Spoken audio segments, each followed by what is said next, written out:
Welcome to the Genius Factory. Enjoy the video. You start by validating prerequisites and taking the first concrete steps now. First, confirm which spectrum band you will use, sub-6 for range or wave for capacity, and lock that decision because it drives antenna choice and site density. Next, procure essential hardware, G-Node B radios, small cells, and edge compute nodes, and plan reliable fiber or microwave backhaul. Once done, apply for permits and ensure power provisioning at proposed sites so installation can proceed without delays. Now you move into deployment and integration, where the complex middle work happens. Begin by placing sites according to density maps and line-of-sight checks, then mitigate interference through careful antenna orientation and power settings.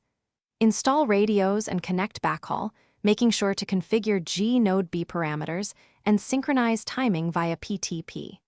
Once hardware is live, integrate with the 5G core. Position UPF near the edge for low latency.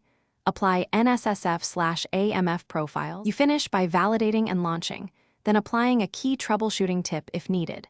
Start with drive tests and synthetic traffic to measure throughput, latency, and handover stability. Compare results to KPI targets and adjust antenna tilts or transmit power where needed. Roll out services in phases, monitor telemetry and slices for CoS, and refine UPF placement if latency climbs. If problems persist, check timing synchronization like PTP, RF interference hotspots, core binding mismatches, and backhaul congestion as your first debug steps.